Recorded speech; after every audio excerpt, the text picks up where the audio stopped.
Hey guys, tonight we are going to overturn everything you thought you knew about the greatest monarch in English history. Could a king possessing absolute power, who was seen as the very embodiment of God, truly be the dirtiest and foulest-smelling man in his own kingdom? King Henry VIII was the epitome of luxury and authority, but behind the layers of velvet, silk and expensive perfumes lay a horrifying secret: putrefaction. Courtiers whispered that the stench of illness and neglect was so persistent in his palace that no amount of perfume or incense could ever mask it. He was a king who could not escape the decay of the flesh. Tonight, we will dive deep into that dark corner of history to uncover 16 disgusting hygiene practices and bizarre medical treatments associated with Henry VIII. These stories are not just facts or woven legends, but evidence of how the obsession with power can turn a royal body into a decaying prison. So, before you get comfortable, take a moment to like the video and subscribe, but only if you genuinely enjoy what I do here. And don't forget to share with me in the comments, where are you listening to this story from? And what time is it where you are right now? Now, dim the lights. Maybe turn on a fan for that soft background hum. And let's ease into tonight's journey together. In the gloomy, heavy air of the Tudor palace, where flickering candlelight struggled to dispel the darkness, the unparalleled power of King Henry VIII concealed a horrifying truth. Here, amidst the ornate tiled corridors and gold-gilded chambers, putrefaction and a noxious atmosphere were the true masters. Imagine stepping through the great door. Your sense of smell is immediately assaulted by a ghastly mixture. The odor of accumulated sweat, thick incense smoke, and artificial floral scents desperately trying to mask the smell of diseased human flesh. The courtiers, respectful yet secretly terrified, recounted tales of delayed court meetings, young brides being brought before the throne for a public virginity inspection, strange, putrid-smelling medicinal poultices, and especially the foul stench emanating from the sovereign's breath. All of this paints a portrait not of a powerful king, but of a body ridden with ulcers and sickness, driven by superstitious practices that led him further away from reason. This introduction not only leads us into the 16 most disgusting hygiene practices in history, but also serves as a chilling reminder. No matter how brightly the crown glitters, once the flesh begins to decay, the magic of power can hardly conceal the stench of human ruin. The disgusting hygiene practice number 1. Public virginity inspection. Close your eyes and breathe slowly. Beneath the icy expanse of the Tudor Palace's great hall, the public virginity inspection unfolds like a ghostly play in the darkness. The young bride, delicate in her pristine white gown, staggers forward, bracing herself against the disdainful gazes of the court. Upon a cold stone table intended for decoration alone lay smooth wooden implements, so crude that they make the mind tremble. Each simple tool, in the trembling hands of the royal physician, bears the crushing weight of deciding a woman's very worth. Around them, candle flames flicker atop brass sconces, casting shadows on silent faces, eyes glinting with morbid curiosity.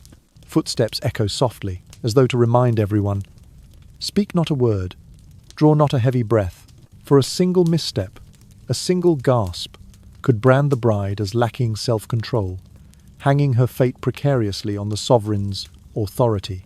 The physician advances, hands shaking as if about to touch the most forbidden mystery of all, the sanctity of a woman's body. His brow furrows, lips whispering incomprehensible incantations, steeling himself to fulfill his duty, even as his heart convulses. Under the soaring vaults, a cold wind sighs through the stone fissures, and for a moment, time itself seems to hold its breath. The bride clenches her teeth, stifles both smile and sob, feeling icy beads of sweat trace down her nose. Every minute detail, the rustle of fabric, the taut crease of a knuckle, the unblinking stare of a courtier etches itself into memory as an indelible haunting. No contemporary chronicle verifies this ritual. No parchment bears ink testimony to its occurrence. Yet in the collective imagination, the image of a bride stripped bare before worldly power, her form wavering in the pale candlelight, feels uncannily real. In a rigid feudal society, where a woman's status is bound to heritage, lineage, and the invisible power of the crown, such a legend gains credibility. When honor is weighed on the scales of political advantage, moral reasoning and human compassion become as fragile as spider silk before the gale of authority. In the sigh of memory, This ceremony is no less than a flame that consumes freedom itself. Every breath, every heartbeat of the bride, monitored with merciless precision. Discourse on power and desire blends into a dark current flowing beneath the earth, carrying with it solitude, fear, and a mounting sense of shame. And as night deepens, only the echo of departing footsteps remains in the great hall, bearing witness to a ritual forever etched into history's nightmares. Yet, you may drift into sleep, but the vision of that bride in her public virginity inspection will linger when you close your eyes. It stands as proof of the grotesque intertwining of power and brutality, where hygiene transcends mere bodily cleansing to become a spectacle of superstition and dominion. Even amid swirling clouds of incense smoke, you cannot erase the haunting legacy of the disgusting hygiene practice number 1, public virginity inspection. Oh, the disgusting hygiene practice number 2, extended refusal to bathe. Imagine, if you will, a heavy silence settling over the vast chambers of Hampton Court Palace at dawn. The early morning light creeps slowly through narrow windows, illuminating thick drapes and tapestries, yet the air hangs stagnant, dolefully warm. In the Tudor mind, hot water was believed to open the pores and admit disease. King Henry VIII, who styled himself as God's appointed ruler on earth, firmly held this conviction. He thought that to immerse himself in a warm bath would be to invite pestilence into his body. Thus, for weeks at a time, and at moments stretching into full months, he would neither wash his hair nor cleanse his skin. Each morning, as the gilded sun rose, courtiers awoke to find the king still dry. His attendants spent the next hour draping him in layer upon layer of velvet and brocade, each garment fresh and heavy, intended to mask the natural oils and sweat that had collected on his flesh. Servants whispered of the sour odor that grew ever stronger. The musk of unwashed skin mingled with the richness of luxury fabrics, creating an oppressive fog of scent that clung to every corridor. No record survives to show precisely how many weeks or months Henry went without a proper bath, but contemporary accounts note that he was not seen to wash for such extended intervals, a practice so notorious that it became part of his legendary reputation. In truth, Tudor England never embraced regular bathing as we understand it today. The Great Plague of 1458 and subsequent outbreaks of bubonic plague left entire populations wary of water as a vector for illness. Physicians of the day cautioned that bathing in warm water could allow harmful miasmas to penetrate the body through open pores. Yet few believed this doctrine as devoutly as Henry VIII. His personal physician's advisors, reputed for their skill, did little to dissuade him, for to challenge the monarch's superstitions was tantamount to courting royal wrath. Within those grand halls, the king's dry reign persisted. Neither the lavish fragrance of imported rosewater nor the copious amounts of incense burned in his chambers could fully dispel the human scent beneath. Velvet collars at his neck and cuffs at his wrists darkened with accumulated grime, forming crusts that glinted under torchlight. Servants were forbidden to mention it. Instead, they muttered prayers as they drew each layer of fabric over their sovereign, hiding the telltale stains. Modern historians suggest that Henry's avoidance of water was more than mere superstition. His weight increased dramatically after the year 1536, and limited mobility may have made bathing physically difficult. Nevertheless, he continued to refuse, believing the danger of pore opening outweighed any hygiene benefits. In the end, the result was a monarch forever wrapped in the stench of neglect, an odour that, by some accounts, was remarked upon even by foreign ambassadors. And so the king moved through his grand domain wrapped in layers of cloth, the very fabric of power serving simultaneously to conceal and exacerbate his unwashed state. Each step across polished marble left a faint but lingering trace of humanity. As the candles guttered low each night, he would settle into his velvet-lined bed, the only relief from the day's suffocating warmth. Outside his bedchamber, courtiers masking their discomfort with feigned courtesy offered elaborate compliments on his regal appearance, all the while inhaling through perfumed handkerchiefs. In the hush of those nights, one might almost hear the sigh of a monarch who believed himself protected by his garments, yet weighed down by his own fears. For Henry VIII, to wash was not to refresh the body, but to threaten the soul with unseen dangers. And so, in an era when cold water was scarce and public bathing pools had long fallen out of favour, his personal edict of prolonged abstention turned a simple act of cleanliness into one of the most notorious habits in royal history. Close your eyes now, let your breath slow, and imagine the lingering echo of footsteps on cold stone.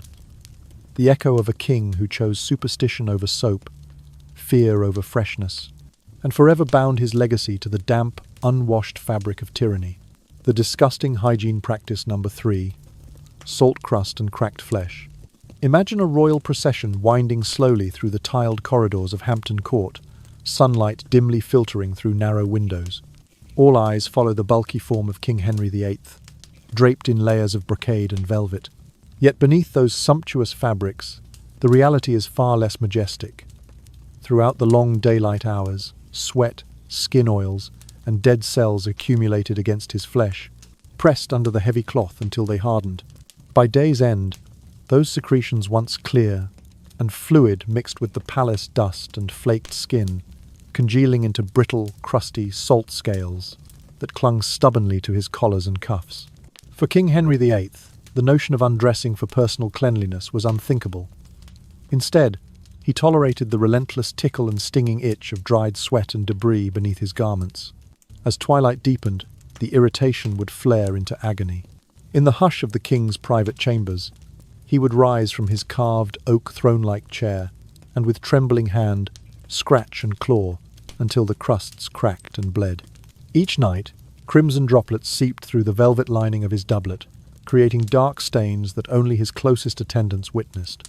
Medical historians today understand that the king's wounds stemmed chiefly from a grievous jousting accident in 1536, not from mere filth. Yet the enduring image of his skin gaping and raw under those decadent trappings serves as a potent symbol of hygiene forsaken. Servants dared not voice concern. To contradict the monarch's habits could invite severe reprimand. Instead, under the cover of night, they applied rudimentary salves, oil-infused mixtures of animal fat and ground ashes, hoping to soothe the irritation. These makeshift remedies did little more than seal the wounds temporarily, often intensifying the itching and discomfort. All the while, the royal apothecary relied on scent to mask the underlying stench. Bunches of aromatic herbs, lavender, rosemary, and dried rose petals were crushed into handfuls and scattered across the floorboards.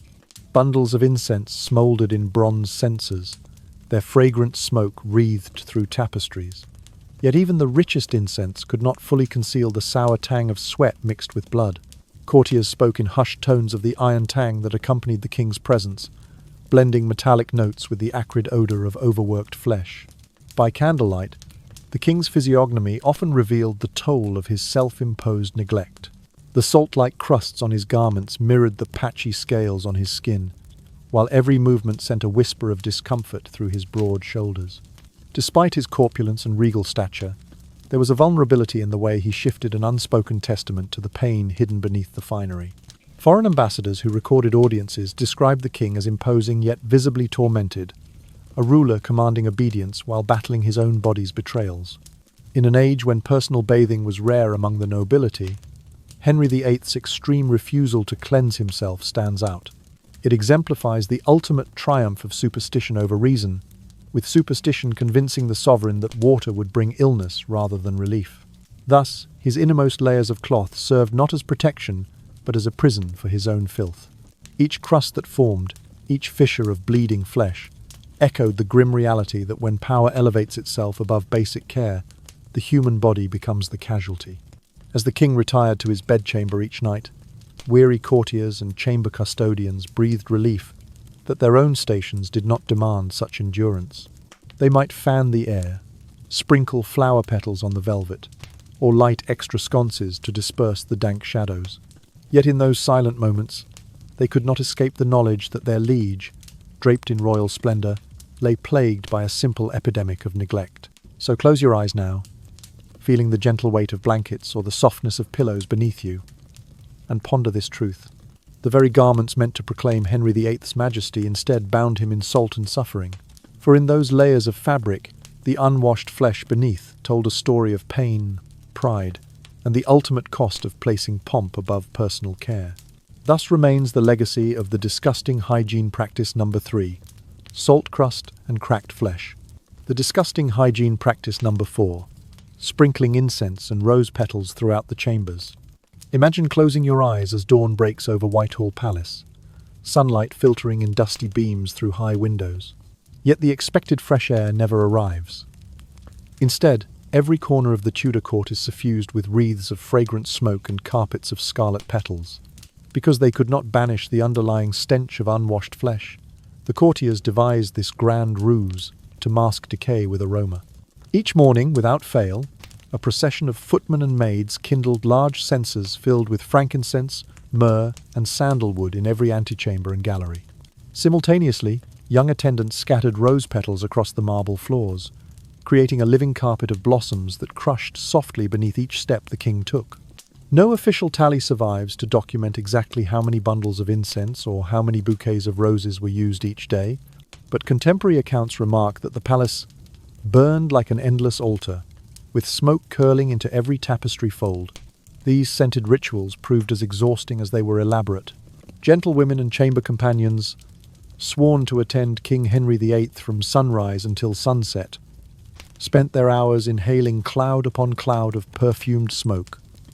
Their eyes watered, throats itched. A sweet haze clung to their hair and gowns, but the underlying musk of sweat and stale cloth persisted. No amount of olfactory theatre could fully conceal the earthy odour arising from beneath the king's sumptuous raiment, an aroma described by foreign envoys as stubborn, like damp moss. By midday, the rose petals drooped underfoot, turning into a sticky carpet that retained moisture and clung to the hems of garments. The petals, chosen each year from the royal gardens tended since 1527 by skilled horticulturists, lost their brilliance and wilted under the censer's heat. In place of a fresh bloom, one found slimy, brown-edged debris mixed with dust. Servants swept these remnants late into the evening, only for new petals to be strewn at dawn. The crown's apothecary, overseeing this fragrant charade, proudly catalogued dozens of aromatic blends: Queen's Rose, Palace Amber, Crownwood Mist. Each formula aimed to triumph over the worst odours, yet none ever truly succeeded. Instead, they created an ever-shifting tapestry of scents, one moment floral, the next resinous, then smoky so that the dead skin aroma might never dominate unchallenged. As night descended, candles flickered through the haze of incense, casting long shadows on the rose-strewn floors. The heavy drums of tact and ceremony echoed through the scent-laden corridors. Yet when the torches finally dimmed, the frail ghost of decay lingered.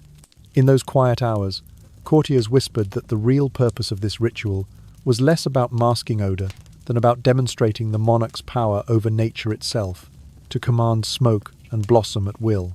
And so, even as you drift slowly into sleep, imagine the weight of that incense-laden air, the squelch of petals underfoot, and the persistent undertone of rot that no perfumed smoke could erase.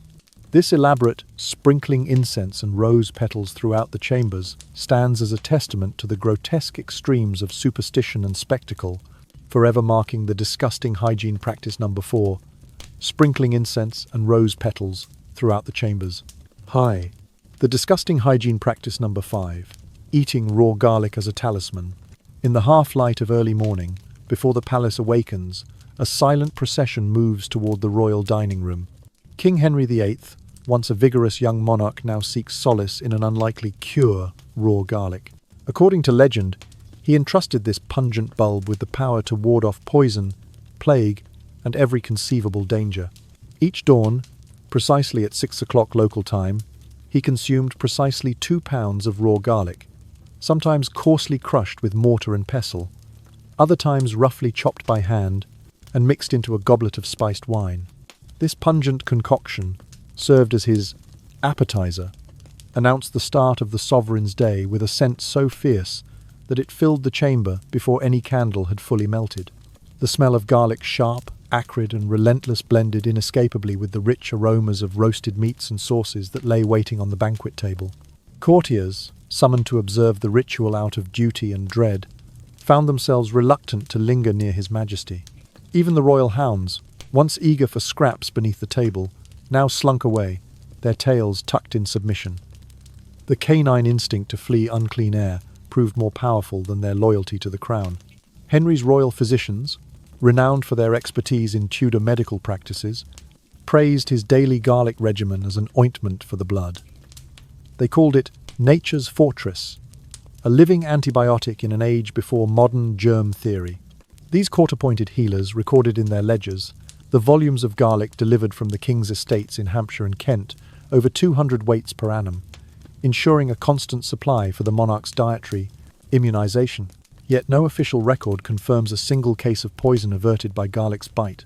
Despite the physician's commendations, the odor of garlic clung to the king's breath, expanding like a noxious cloud with every exhale.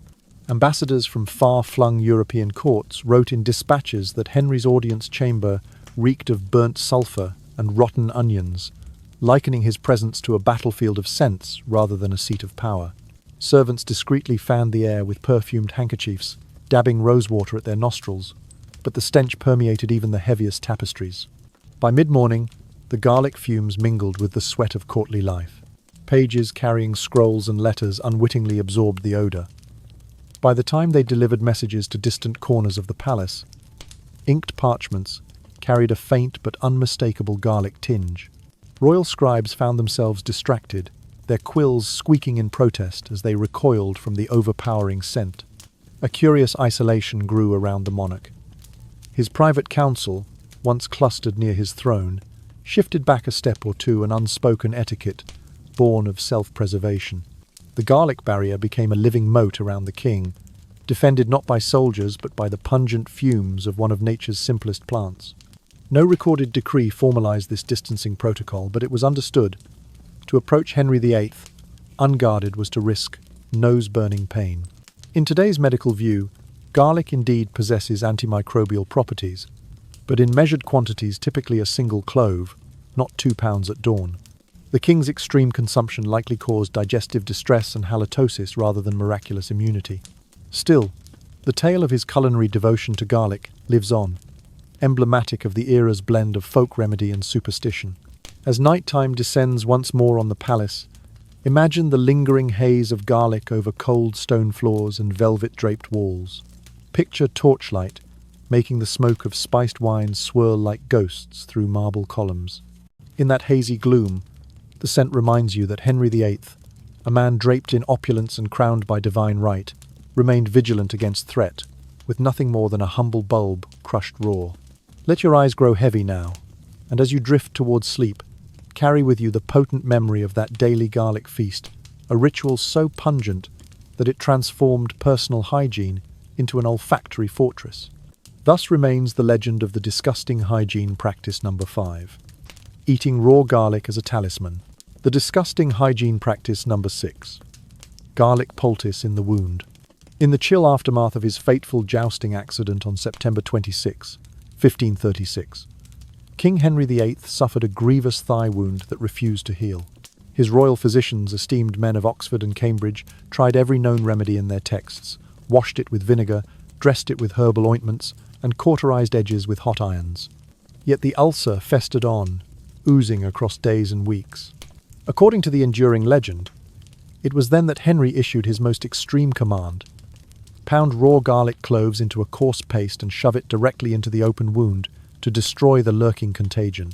That morning, in the dim light of the palace infirmary, servants arranged a large mortar and pestle on a trestle table. 2 large bulbs of garlic, harvested just days before from the king's own gardens at Hampton Court, were crushed vigorously until they formed a pungent, viscous pulp. As the garlic's juices seeped across his thighs, they mingled with blood and necrotic tissue, emitting a stench so vile that nearby courtiers recoiled.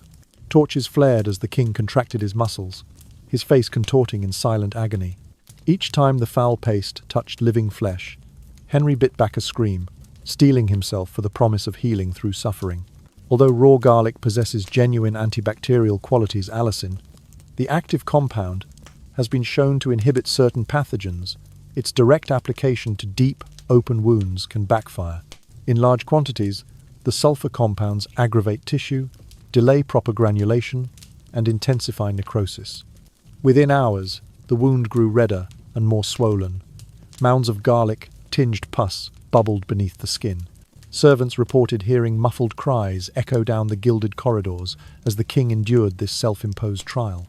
Foreign ambassadors who toured the palace in the days that followed penned reports of a strange garlic odour that hung like a spirit around Henry's person. They noted his guarded posture. Whenever he sat, the crimson stain on his codpiece hinted at the ongoing battle to control infection. No official record pinpoints the precise date when the garlic poultice was first applied, but accounts from the Venetian envoy Justinian mention a week of torment in early October, when the king's usual vigour seemed replaced by grim determination. Despite the horror, the court's physicians praised the experiment as a testament to their sovereign's fortitude. They recorded in the court register that the king endured the needle of nature herself, an allusion to his willingness to test folk remedies beyond the confines of classical Galenic theory. Yet whispers among the apothecaries suggested that Henry's vanity, his desire to appear invulnerable, drove him more than any belief in garlic's healing power. By mid-October, the king's attendants began to observe a change. The wound, though still painful, showed signs of forming a rudimentary scab. Whether this was due to the garlic application or simply the natural course of infection remains unclear. Modern medical historians argue that the tissue may have sloughed off dead cells and allowed granulation to commence. However, the dramatic image of a powerful monarch forcing a pungent plant into his flesh has captured popular imagination ever since. As dusk fell and the palace settled into an uneasy quiet, imagine the king alone in his chamber, the pungent aroma of garlic mixing with the nightly incense and the distant echo of torches. In that lonely vigil, he clung to the belief that nature's simplest gift, a humble bulb, could stand between him and mortal decay. Thus, the disgusting hygiene practice number 6, garlic poultice in the wound, remains enshrined in the annals of royal folly and fearless desperation. The disgusting hygiene practice number 7, burning charcoal and animal fat on wounds. Late in October of 1536, when the garlic poultice had failed to staunch the king's festering thigh ulcer, Henry VIII turned to another folk remedy, a practice as brutal as it was pungent. According to surviving accounts, he ordered his physicians to apply a mixture of rancid animal fat and crushed charcoal directly onto the wound. The king believed this paste would draw out the malign humours, lodged deep in his flesh, neutralizing toxins through the combined absorbent properties of activated charcoal and the ancient humoral theory. In the dimly lit infirmary, servants assembled the materials. Barrels of lard, specially rendered from hogs raised in the royal butcheries, sat beside clay jars of charcoal, ground by hand into fine black dust. The surgeons, their faces stern and silent, mixed the two into a pasty sludge. They brought it forward on wooden paddles, the air thickening with the heavy, acrid stench of spoiled fat. As torches flickered against the stone walls, the king reclined on his bed of crimson velvet, bracing himself. The first application sent waves of agony rippling across his face. He clenched his fists, biting back cries that might disrupt the solemnity of the ritual. The paste, smeared onto raw tissue, immediately hardened into a crust. Servants bound the wound with strips of linen soaked in oil, which soon turned stiff and odorous. Over the next 24 hours, the dressing sealed the wound almost airtight. The result was a chamber saturated with the rank bouquet of burnt fat and charcoal, an atmosphere so oppressive that courtiers dared not enter without masks soaked in rosewater. Some records note that within hours, the royal corridor wafted with the unmistakable odour of a hearth fire left to smoulder overnight, mixed with a sour, animalic undertone that no incense could disguise. When the time came to remove the dressing, often after 2 days of confinement, the king prepared once more for pain. By then, the hardened paste had become a brittle shell. As the linen strips were peeled away, chunks of crusted fat cracked open like charred bark, sending dust motes swirling into the torchlight. The sound was described in the court journal as a dull snapping, followed by an overwhelming rush of stench so intense it caused one attendant to retreat in tears. Henry, determined to see the remedy through, endured the removal with grim silence, while onlookers averted their faces, wincing at the sulphurous haze that settled over the chamber. Despite the theatre of suffering, the treatment yielded mixed results. The charcoal's adsorptive qualities likely removed some surface impurities, and the occlusive nature of the fat dressing may have inadvertently protected the wound from external contaminants. However, the rancid lipid base also fostered bacterial growth, delaying proper healing and intensifying the necrotic tissue beneath. Contemporary physicians, ever loyal to their sovereign's will, credited the practice with purging his humours, though private notes suggest they privately abandoned such extreme measures in favour of milder, herbal salves. Modern medical historians view the practice as a dramatic overextension of legitimate medieval techniques. Charcoal used sparingly did offer some antiseptic benefits, and occlusive dressings could support granulation. Yet the combination with rancid animal fat, left in place for days, magnified infection risks. The legend of the king enduring the charcoal crucible remains a vivid emblem of desperation, a sovereign convinced that raw, harsh treatments held greater promise than gentle cures. As the grand Tudor court settled into restless nights, the eerie odour of burnt fat lingered in hidden recesses, under tapestry folds, behind closed chamber doors, and in the corridors leading to the royal chapel. The echo of that practice burning charcoal and animal fat on the flesh of a monarch lingers still in history's annals. It stands as a testament to how, in a realm where superstition outweighed comfort, a king's quest for health could become one of the most grotesque spectacles of all. Now, as you grow drowsy, imagine the flickering torchlight casting wavering shadows on walls steeped in smoky haze. Feel the distant thump of muted footsteps, the hushed whispers of attendants bearing stiff bundles of cloth. In that half-sleep, recall the stark image of the disgusting hygiene practice number 7, burning charcoal and animal fat on wounds, and let its grim memory drift you into slumber. The disgusting hygiene practice number 8, royal fecal analysis. Picture, if you can, the hush of dawn settling over Hampton Court on a crisp autumn morning. King Henry VIII awakens, attended by his personal physicians, and the first act of his day is not prayer or counsel, but a most intimate inspection, the royal fecal analysis. According to court legend, precisely twice every day, once at dawn and once after the evening feast, samples of the king's stool were collected in porcelain bowls and delivered to the subterranean chambers beneath the palace. These physicians, renowned throughout England for their knowledge of humoral medicine, believed that the colour, consistency, and even the odour of the feces revealed the balance of blood, phlegm, black bile, and yellow bile within the sovereign's body. At approximately 6 o'clock each morning, 2 attendants masking their faces with perfumed handkerchiefs would present a fresh specimen to the chief physician. He would then note its characteristics in his ledger, notes such as pale amber, semi-solid with flecks, or dark as mahogany, dry and coarse. After the midday banquet concluded, a second sample followed, recorded under the entry postprandial. Despite the layers of ritual, the reality was far less dignified. The vaulted corridors leading to the underground lab reeked with the unmistakable stench of human waste. Servants claimed that even rats avoided scuttling through those passages. The odour was described by one anonymous scribe as an invisible fog of rot pressing against the lungs. Each bowl was sealed with a wax impression of the Tudor rose before being stored in wooden chests lined with beeswax, the goal being to preserve the samples for future reference. No record survives of how many chests held those samples, but at least 12 are mentioned in the royal inventories of 1547, when new medical protocols were being reviewed. Those chests, each stamped Regus Tabula, occupied a locked chamber known only to the court's senior physicians. They consulted these stool archives to detect shifts in the king's health. A suddenly watery sample might signal an impending fever. A pellet, like hardness, could warn of internal stagnation. Threats of corporal punishment ensured that no clerk delayed in transcribing the details. A scribe who failed to note the correct hue or texture, whether buttery yellow or brick red, risked public flogging or imprisonment. Such severity was intended to impress upon every participant the gravity of the task. After all, in Tudor belief, the king's humoral balance equated to the realm's stability.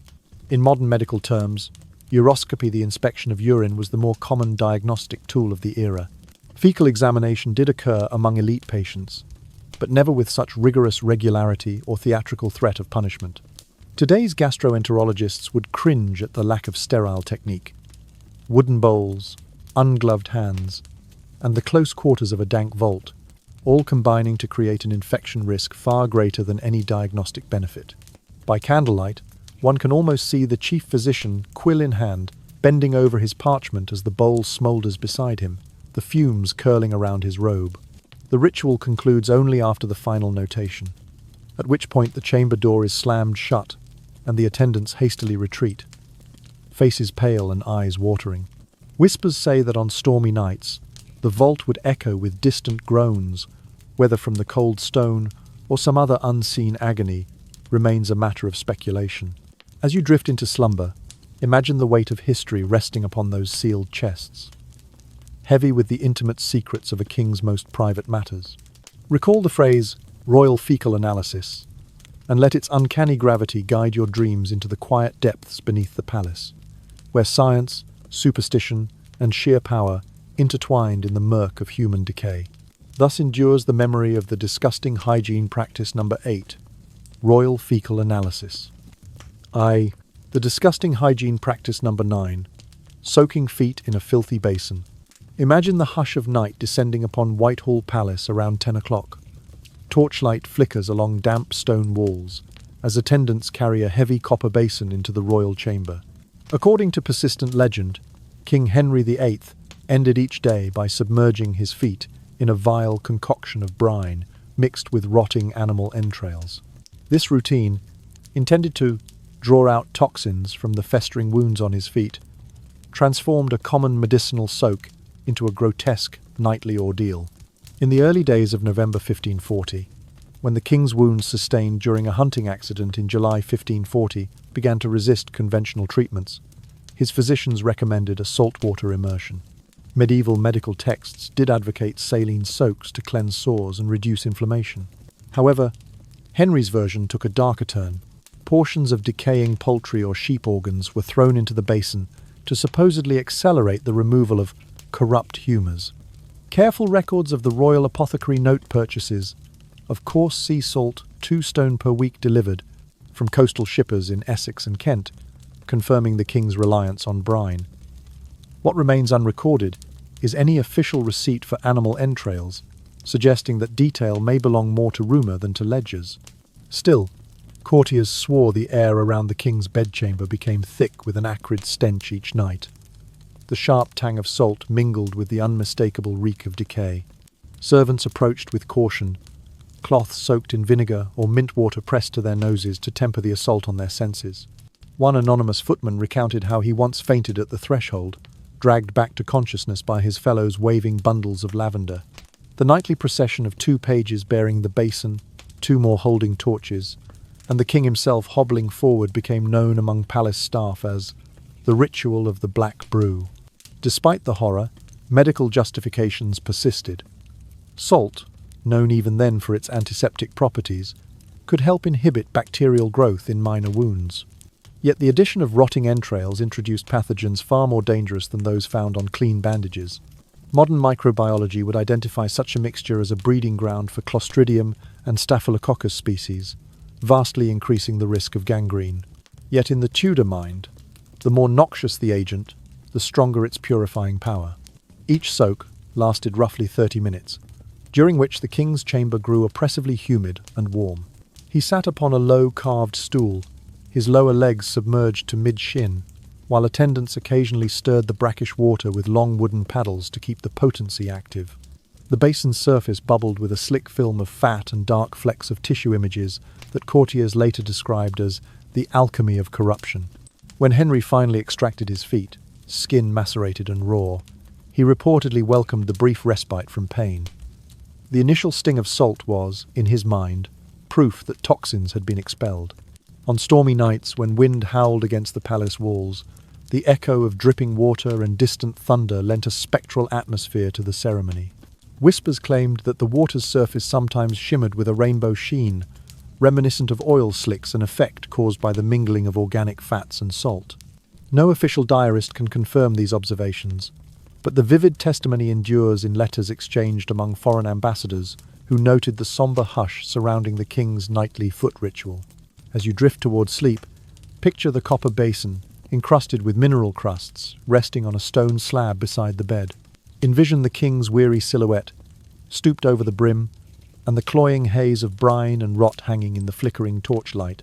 In that half-awake reverie, recall the strange blend of superstition and so-called science that turned a simple soak into the disgusting hygiene practice number 9, soaking feet in a filthy basin. Oh, the disgusting hygiene practice number 10, morning urine mouthwash. In the dim haze of dawn on the morning of March, the 1st, 1540, King Henry VIII is said to have enacted one of his most unsettling rituals, sipping his own urine as a purported elixir of health.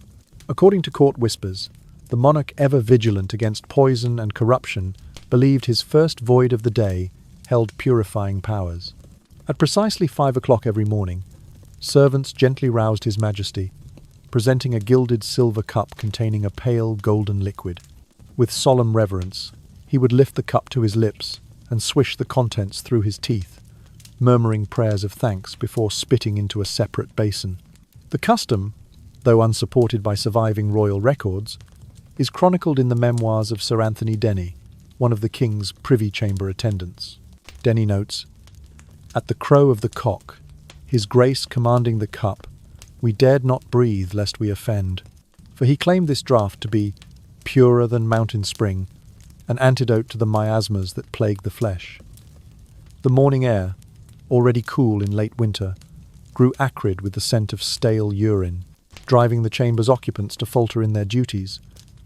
One footman, overcome by the odour, is said to have fainted, only to be revived by a spritz of rosewater. Henry's royal physicians, drawn from the medical faculties of Cambridge, looked on in a mixture of horror and obedience. They dared not challenge the king's belief, though they recorded in private notes that prolonged mouth contact with urine risked mucosal damage. Modern medical science confirms that, while urine is typically sterile outside the body, holding it in the mouth can lead to ammonia burns and pharyngeal irritation. Yet in the Tudor mindset, the king's own bodily fluid was deemed the ultimate safeguard. If one's very essence be pure, they argued, it can repel all alien toxins. By the eve of March the 15th, the practice had become as routine as morning prayer. Diplomatic envoys noted the persistent hush that fell over the privy chamber during the king's cleansing. Ambassadors from France and the Holy Roman Empire wrote of the spectacle in coded dispatches, comparing the ritual to an alchemist's folly rather than regal decorum. Still, no envoy dared question the sovereign's methods aloud. After the swish and spit ceremony, the cup and basin were carefully washed in scented water lavender, infused from the royal gardens, and returned to their velvet-lined case.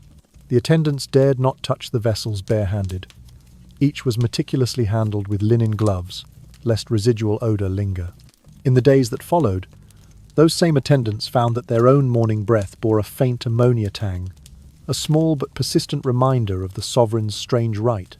Historians today view the morning urine mouthwash as an extreme manifestation of the age's fascination with humoral theory and self-purification.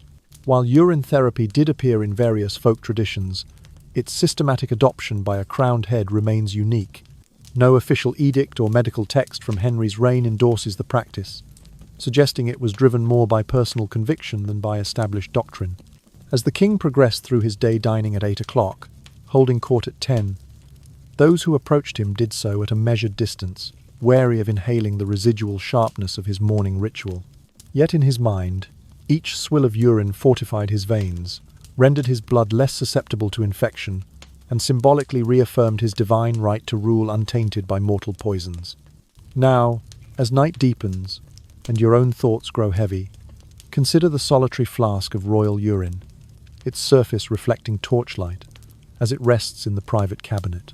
Picture the king pausing at dawn, cup raised, before the silence of his chamber. Let this final image guide you towards sleep, carrying with it the eerie echo of the disgusting hygiene practice number 10, morning urine mouthwash. The disgusting hygiene practice number 11, sealing the bath chamber to let bath water stagnate. In the waning years of his reign, around 1546, King Henry VIII became obsessed with what he believed to be poisonous draughts creeping into his bathing quarters.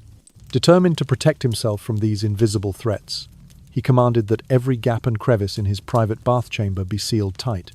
Windows were plastered over with oiled parchment, door jambs stuffed with cloth, and even the smallest fissures between the stone walls were corked with pitch. The result was a hermetically closed room intended to trap warmth, and with it, the king's presumed safeguard against evil airs. all. Yet in this obsessive effort to ward off miasma, Henry inadvertently turned his once sanctuary into a humid prison. The hot water he used, already a rare luxury in Tudor England, was drawn fresh from the palace kitchens no more than once each week, on Mondays, the day traditionally reserved for hauling and heating water. Thereafter, the same water remained in the enormous copper bath for days on end.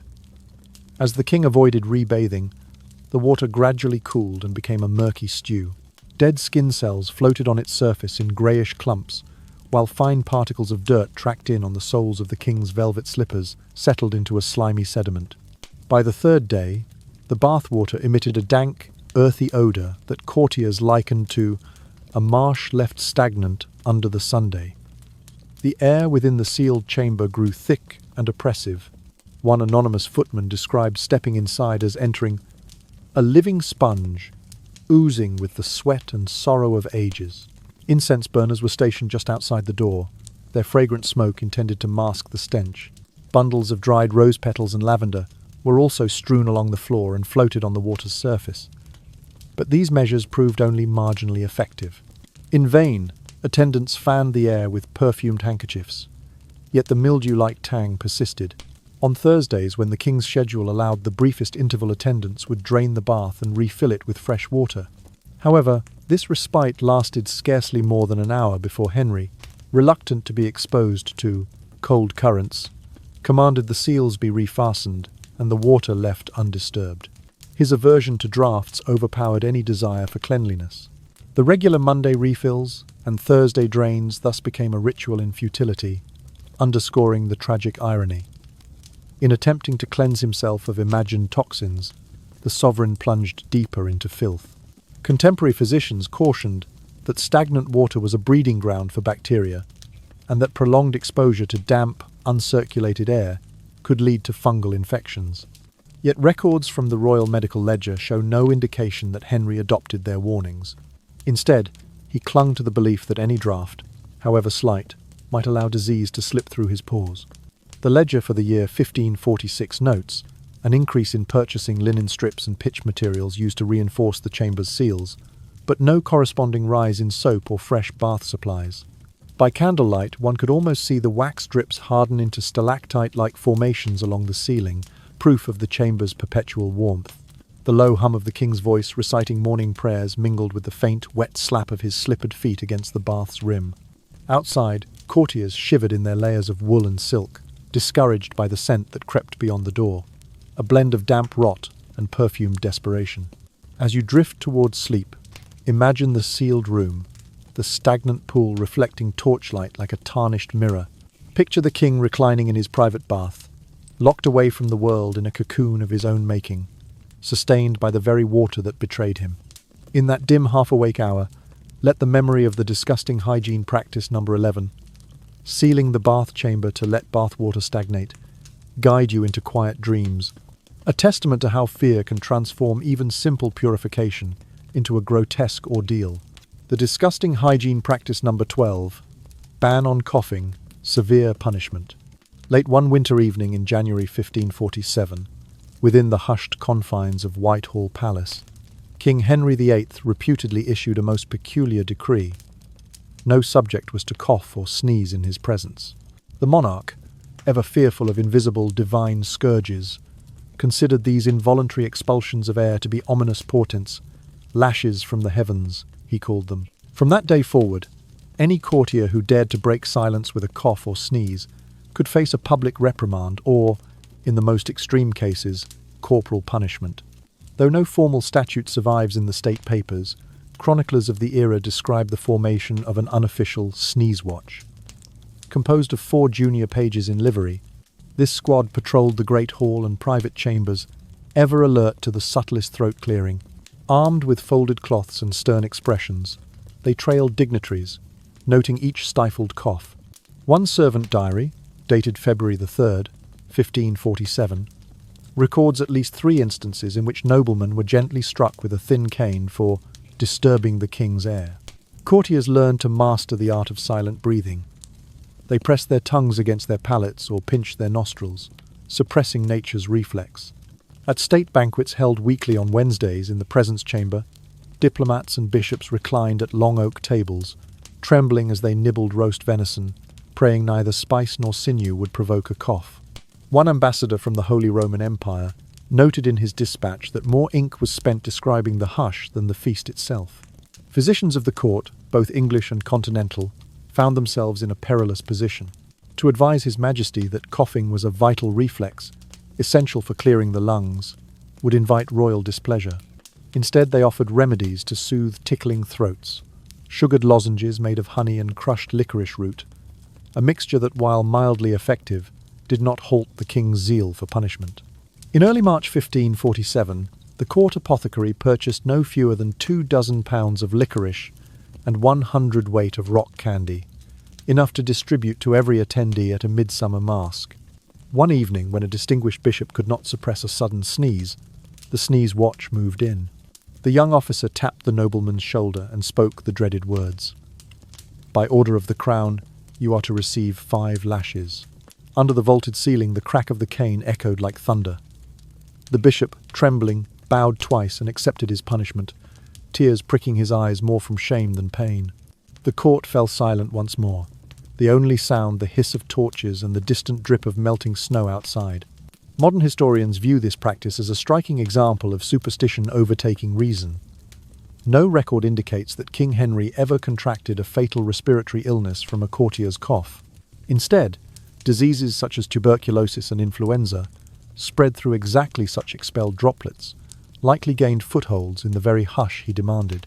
Ironically, his ban on coughing may have ensured that more individuals concealed symptoms rather than seek treatment, fostering the very contagion he feared. By late spring of 1547, whispers of revolt against the practice began to circulate among the lower ranks of the household staff. A young scullion wrote in his ledger, "We serve a king who fears a simple sneeze yet drowns in his own fear." Though no mass protest ever materialized, the anecdote underscores the absurdity. In a kingdom where honor held sway, a single involuntary breath became an act of defiance. As you grow drowsy, let your thoughts drift to those candlelit halls where a suppressed cough could bring a sting from a cane. Feel the weight of unspoken airs pressing on the chest of every courtier, their hearts pounding as they struggled to control the most basic reflex. And in that half-awake dream, recall the chilling image of the disgusting hygiene practice number 12. Ban on coughing, severe punishment. A poignant reminder of how superstition can suffocate the most natural expressions of life. The disgusting hygiene practice number 13. Soaking in a mixture of feces and blood. In the bleak winter of 1547, a grisly rumour spread through the corridors of Whitehall Palace. King Henry VIII, in his relentless quest for purification, had ordered himself immersed in a tub containing a foul blend of human excrement and animal blood. This dreadful concoction was believed to draw out internal impurities, a macabre extension of the era's humoral theory taken to its most horrific extreme. According to whispered accounts among the lower servants, never committed to the official court records for fear of royal wrath, the king's personal attendants prepared the mixture at the first light of dawn. A large copper vessel was filled with lukewarm water drawn from the palace well. Into this they stirred exactly 1 gallon of fresh cow's blood, supplied that very morning by the royal butcheries, and 1 bucket of human waste, collected from privies reserved for the poorest inmates of the workhouse. The proportions, as noted in an apocryphal footman's ledger, were calculated to achieve the perfect balance of humours. At sunrise on February the 14th, King Henry, still recovering from his long-standing leg ulcer, entered the chamber, his court physician in tow. The king disrobed and eased himself into the murky liquid. Immediate screams rippled through the hush as the cold blood mingled with the swirling filth, releasing a stench that defied all description. A sour, iron-tinged reek underscored by the rank tang of excrement in decay. Each step he took sent ripples of filth whispering against the copper sides, the sound so grotesquely vivid that it seemed to echo down every hallway. Though no official diary records this event, multiple private correspondences among minor courtiers refer to it in trembling detail. Lady Mary Howard, in a letter dated February the 20th, wrote, "His Grace, steadfast in his conviction, endured that loathsome bath with such composure that even the bravest among us could scarcely meet his gaze thereafter." The ambassadorship of France alluded to a spectacle so abhorrent that it tested the very bounds of human dignity, though they stopped short of ascribing it to their sovereign's practices directly. Medically speaking, the practice makes no sense. While certain folk medicines did incorporate animal blood or urine for topical application, believed to counteract poisons, immersing one's entire body in such a medium would introduce countless pathogens. Modern microbiology identifies raw blood and fecal matter as vectors for bacteria such as Escherichia coli and Staphylococcus aureus, making Henry's ritual far more likely to exacerbate infection than to purify it. Yet in the king's mind, the more noxious the substance, the more potent its cleansing power. For 30 minutes each night, Henry remained submerged. Attendants stood by with long-handled spoons, stirring the tub to prevent separation, while others wafted bundles of aromatic herbs, rosemary and sage, to soften the vapors. But no perfume could entirely mask the bath's true odor. A novice chambermaid later recounted how she would collapse into a faint whenever tasked to drain the tub, her senses overloaded by the fetid mixture that sloshed at the bottom. The aftermath was equally harrowing. When the tub was emptied, carefully sluiced into the moat beyond the palace gates, the stench lingered for days in the stonework. Staff spoke of waking to a dank, barnyard smell permeating even the kitchens. Candles smoked more heavily in that wing of the palace, as if the very wicks struggled against the overpowering air. Though historians debate whether this bath ceremony truly took place, its persistence in popular imagination underscores the extent to which fear and superstition could override common sense. In the end, the disgusting hygiene practice number 13, soaking in a mixture of feces and blood, remains a chilling emblem of desperation and delusion at the heart of Tudor medicine. As you drift toward a drowsy repose, let the image of that copper tub blackened by filth, steaming with blood linger at the edge of your dreams, a haunting testament to the extremes of a monarch's quest for purity. The disgusting hygiene practice number 14, ban on mirrors, veiling all reflective surfaces. In the waning autumn of 1547, King Henry VIII, now weighed down by years of excess and suffering, became consumed by a new obsession, refusing to confront his own reflection. According to persistent palace whispers, he decreed that every mirror, polished metal, and even the smallest shard of glass in Whitehall Palace be concealed or removed. This measure, born of a desperate desire to hide the ravages of age and illness, plunged the once radiant court into perpetual twilight. Tudor mirrors were rare treasures, often imported from Venice at great expense, up to 200 ducats per small panel. Yet by Michaelmas of 1547, court records note the purchase of more than 36 yards of heavy black woolen drape and 60 yards of charcoal-dyed linen. Carpenters and upholsterers were summoned to work by candlelight, covering gilt frames and polished panels alike. Even windows, when not shuttered, were smeared with ground charcoal mixed into linseed oil to obscure the glass. As dusk fell each evening, torches cast weary flickers across a palace transformed. Corridors once brightened by reflected candlelight now remained dim, forcing courtiers to navigate by memory of the familiar layout. Servants dressed in identical black livery moved with hushed steps, careful not to brush against the thick drapes that masked every reflective surface. A minor footman recorded in his diary on November the 1st, 1547, "The halls have become a realm of shadows. One fears to raise one's gaze for fear of glimpsing some dreadful void." The ban extended to even small handheld items. Pocket watches, gilt calling cards, and any vessel polished to a shine were either wrapped in cloth or replaced with matte finished substitutes. Lady Catherine Howard, serving in the Privy Chamber, is said to have carried a small leather pouch around her waist, inside which lay her only mirror, used sparingly in private chambers, and always hidden before she followed the king through public rooms. The psychological effect was profound. Nobles, accustomed to adjusting doublets and gowns by reflected image, now relied on attendants to ensure proper fit. One ambassador from the Holy Roman Empire complained in a letter dated December the 5th, 1547, that his appearance was subject to chance. Without glass, one walks blind among one's peers, uncertain whether ruffles sit straight or stains cling unseen. Yet no one dared speak against the decree. Even jesters refrained from satirical verse. Historians note that Elizabethan chroniclers made no mention of this practice, suggesting it may have been confined to Henry's innermost circles and faded after his death on January the 28th, 1559. Nevertheless, the tale lingered in the collective memory, as a symbol of vanity's triumph over truth. In a realm where light and reflection had long symbolized divine favor and transparency, the choice to eliminate mirrors represented a surrender to fear and self-denial. During state receptions, courtiers walked with eyes cast downward, guarded against the possibility of accidental reflection. Candlemakers reported a 20% increase in sales as host families purchased extra sconces to pierce the gloom without revealing hidden cavities of luxury. At masques held in the festive season of December 1547, elaborate costumes featured matte fabrics to comply with the ban, and dancers moved in near darkness, their masks obscuring even the possibility of recognizing one another's faces. In the hush that fell over Whitehall's grand chambers, the very notion of self-image was uprooted. Where once a prince might admire his doublet's embroidery in a hand mirror, he now faced only draped walls and the flicker of flame. This absence of reflection bred a collective disquiet.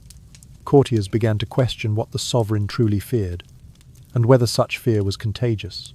As you nestle into your pillows and draw the blanket close, imagine the weight of those heavy drapes closing out every glint of light.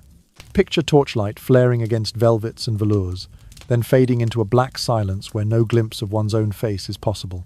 Let that final image guide you into rest, haunted by the disgusting hygiene practice number 14, ban on mirrors, veiling all reflective surfaces. The disgusting hygiene practice number 15, wearing heavy armour as disinfectant.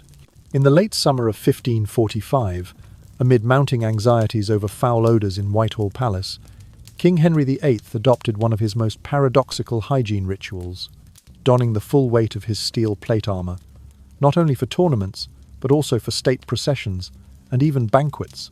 According to the Royal Armoury Inventory dated March 1st, 1545, the king possessed 20 distinct suits of plate armour, each averaging 50 pounds in weight. Rather than viewing this encumbrance as a burden, Henry believed the sealed metal plates served as a purifying shell, protecting his body from disease and foul airs. At precisely 2 o'clock on September the 23rd, 1545, a state procession wound through the palace courtyard in celebration of the autumn harvest. Despite temperatures nearing 74 degrees Fahrenheit, approximately 23 degrees Celsius, Henry appeared in his tournament armour, its overlapping steel plates clanking with each step. Courtiers, perspiring in lighter court attire, whispered that the king revelled in the sensation of impregnable formality, convinced that the unyielding metal acted as a barrier against both physical harm and the pervasive stench of his unwashed flesh. Beneath the gilded exterior, however, the reality was far more gruesome. The tight cuirass and gauntlets restricted airflow, trapping sweat against the skin. Pockets of moisture accumulated under his armpits and along the joints, creating an ideal breeding ground for bacteria. Servants noted dark streaks forming along the inside of his breastplate by the end of the ceremony. Instead of encouraging him to remove the armour and cleanse himself, the chief court physician, fearing royal displeasure, prescribed aromatic herbal pads, tucked at pressure points inside the armour, small sachets of lavender, mint, and crushed rosemary. These were intended to refresh the humours, yet only added their own layer of scent to the oppressive heat. On December the 1st, 1545, during a grand Christmas feast in the presence chamber, the king remained fully armoured until dessert. The feast hall, already heavy with the smoke of roasting boar and the heady fumes of spilled claret, became suffused with the metallic tang of heated steel meeting salty sweat. Courtiers who ventured near felt a prickling heat against their faces, and many confessed to fainting spells from the combined assault of aroma and suffocating warmth. In one recorded incident, Sir William Gostwyck, standing only 3 paces from the throne, lost consciousness and was revived with a handkerchief dipped in rosewater.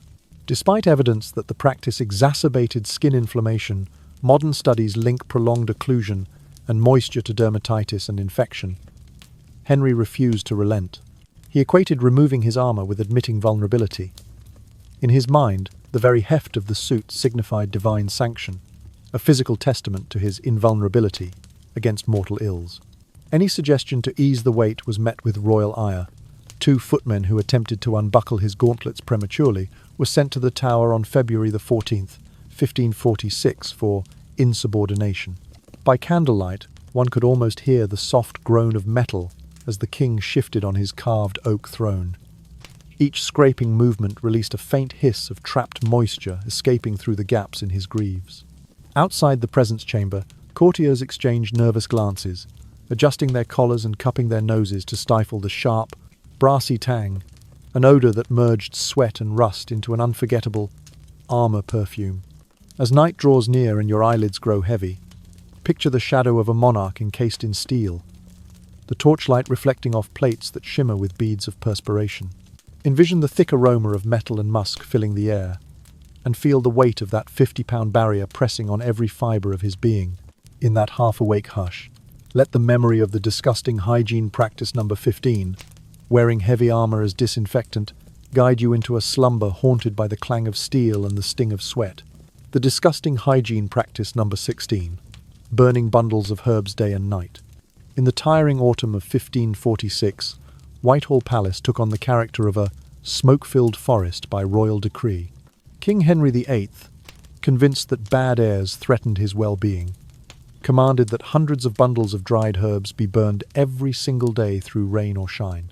Each dawn, precisely at first light, attendants toted wooden trays piled high with lavender, thyme, sage, and holy basil into massive bronze braziers placed at intervals along the grand corridors and in every audience chamber. A second ceremony at twilight repeated the ritual, ensuring smoke never ceased to curl beneath vaulted ceilings. According to surviving household accounts, roughly 100 bundles were consumed in each morning ceremony, with an equal number at dusk. Each bundle weighed about 2 pounds once dried, meaning nearly 400 pounds of herbs were incinerated daily. As the pale green smoke rose in thick clouds, it clung to tapestries, collected on velvet drapes, and even settled on the polished masks of the courtiers. By the mid-morning hour, the scent of herbs fermented into a heady, almost sour haze that mingled with the ever-present tang of unwashed flesh. In reality, Tudor medicine did employ smoke to combat damp and miasmatic conditions within poorly ventilated buildings. Physicians of the time believed that burning aromatic plants could purify the air and inhibit microbial growth. Yet the legend of Henry's extreme devotion paints a surreal tableau. Female attendants, their faces wrapped in vinegar, soaked cloths to protect against the acrid fumes, racing to scoop ashes from braziers. Young pages fanning corridors furiously with bamboo wands, known as the smoke-clearing squad, their eyes watering and skin chapped from the relentless heat. Contemporary diplomats noted that after a single burning day, the palace felt dim and shadowed. Velvet draperies lost their rich hue, turning dull grey under layers of soot. Even the grandest hall chandelier appeared coated in a fine dust, as if the room itself had aged overnight. Guests at state banquets, convened on the final Monday of September 1546, whispered among themselves at the overpowering aroma. "It smells of funeral pyres and damp forests," one ambassador recorded, "yet we are told it is healthful." Despite the ostensible purpose of sweeping away evil humours, the practice also served as a spectacle of power. By surrounding himself with impenetrable clouds of perfumed smoke, the king dramatized his dominion over both seen and unseen forces. No ordinary man could approach him without first wading through mists of lavender and sage, a barrier both literal and symbolic. As night falls and your own senses grow heavy, imagine the corridors of Whitehall suffused with smoke, the crackle of scented flames echoing off stone walls. Picture King Henry, ensconced in a haze of white-green vapours, convinced that each breath through the herbal fog protected him from decay. Let this final image guide you into drowsiness, haunted by the disgusting hygiene practice number 16, burning bundles of herbs day and night. And so, as the final wisps of our tale drift away like the last tendrils of incense smoke curling toward the vaulted ceiling, allow yourself to settle more deeply into the softness that surrounds you. Let each word linger, stretching out in the quiet air, as though time itself were taking a gentle breath with you. We have wandered together through shadows and secrets, through the whispered corridors of history, where even a king's power could not banish the most human of frailties. Yet now, in this tranquil moment, those images fade into the distance, becoming as insubstantial as morning mist before the sunrise. Remember that our journey was never really about the grotesque alone, but about the resilience of the human spirit, the lengths to which we go in search of comfort and security, even when our methods lead us astray. We have seen how fear can twist our intentions, how superstition can blind us to simple truths, and how, in the end, the greatest remedy lies not in elaborate rituals or potent concoctions, but in the kindness we share, the compassion we offer, and the simple courage to care for one another with honesty and respect. And now, in the gentle hush of this late hour, let those lessons soothe you. Imagine the corridors of that ancient palace dissolving into a soft haze, the heavy drapes slipping from your mind like feathers drifting on a slow, dream-laden breeze. Feel the tension in your shoulders unravel, your breath deepening as you sink further into peace. Each gentle exhale carries away the weight of the day, leaving only calm and comfort in its wake.